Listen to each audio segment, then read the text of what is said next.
Hey guys, this is Legends Sarit and welcome back to another FPL video. Before I start, I would just like to request you to like, comment, share and subscribe to the channel. This is my current team, currently 15k in the world, had a slight drop from 9k. I wasn't on bench boost and I'm going to be wildcarding. This is my wildcard 35 draft. So let's get straight into it. I had to record this video again because previously I had assumed that Man City, because they're just so powerful, their request would be accepted and we would have a Bournemouth triple up because Bournemouth would be doubling. But now the news has come that no, that request has been rejected by the FA and we won't get a Bournemouth double. So it's going to be as planned. Man City and Palace will double in game week 36 and everything else will be normal, no blank game weeks. So now I've started with this. My first and most important thing was picking the three best City assets. And according to me, the three best City assets are Haaland, Shoki, and O'Reilly. I'm being safe. I don't need to go differential because I'm at a good rank. Yes, not having Semenyo is a bit of differential move, but I feel like now everybody's switching from Semenyo to Shoki, so that's not differential. Depending upon your rank and depending upon how you see the matches going ahead, you could maybe triple up on City attack. You could remove O'Reilly and bring in Semenyo or Doku. Or if you wanted to go differential, you could remove Haaland and you could bring in an extra defender. You could play Gohi or Donnarumma. So that depends upon your rank. For my rank, I think the safest and the best three who are expected to start all three matches and get the most, all remaining matches and get the most points are Haaland, Shoki, and O'Reilly. I have decided to triple up on Arsenal as well, just because they have so much to play forward, and yeah, they're just going to give their 100%. And according to me, the best Arsenal triple up would be Raya, Gabriel, and Rice. I am aware that people are tripling up on their defense. I just think that's an overkill. And there are other good defenders, so I wouldn't want to waste a defender spot. And I just back Rice because I feel like if Arsenal are going to score, it's going to be from set pieces. That's how dull their football has become. And Rice is just that important. And Eze, Martinelli, Odegaard, I mean, none of them are just fixed. Niley is injured, but that could mean that Trossard is playing. We don't know about Eze's fitness. Arteta has said that he might be back, so I don't trust Gyökeres as well. Same with Saka. So I just feel like the best pick is Rice, and I would do that because I don't want to triple up on Arsenal's defense.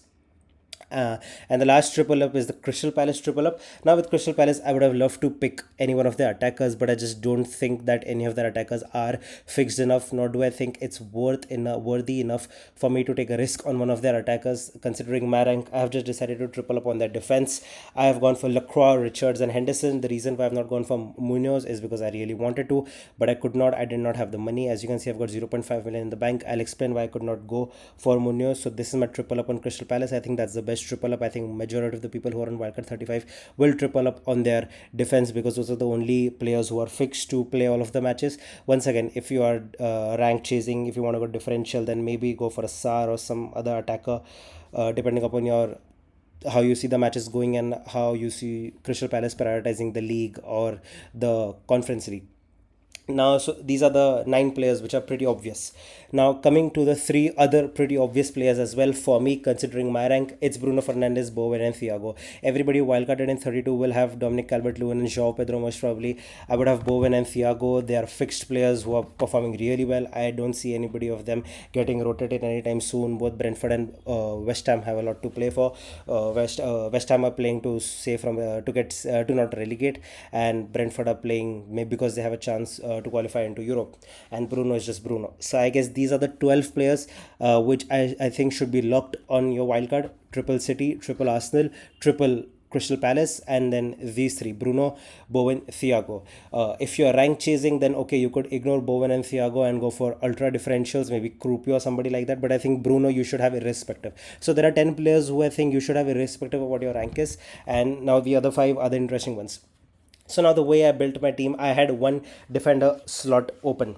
And I decided to go for Mavropanos because honestly speaking, looking at how West Ham are playing, so looking at some of the recent matches, their results, the stats, I just feel like Mavropanos has a really high potential to catch a very big haul. I honestly think Mavropanos might have more haul potential than Gabriel and O'Reilly. That's how well and ridiculous he's playing, or the luck has been for him.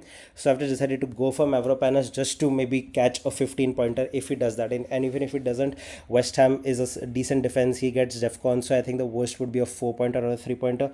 But if he scores a header or two, maybe with the way he's playing, I mean, it could be a very big lottery. So there were two spots were left.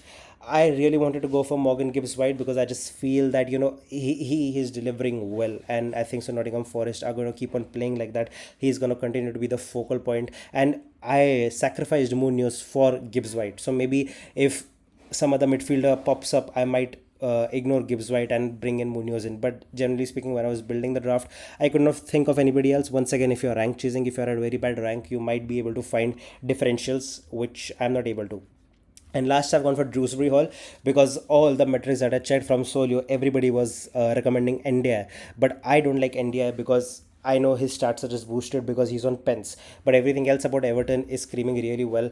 And Dewsbury Hall is somebody who's playing really well. He's got attacking potential and he's a very good footballer. I just love to watch him. I don't see him continuing at Everton. So I have just gone for Dewsbury Hall over NDI. That has saved me money as well. And I just rate him much more highly than India. So this is my team.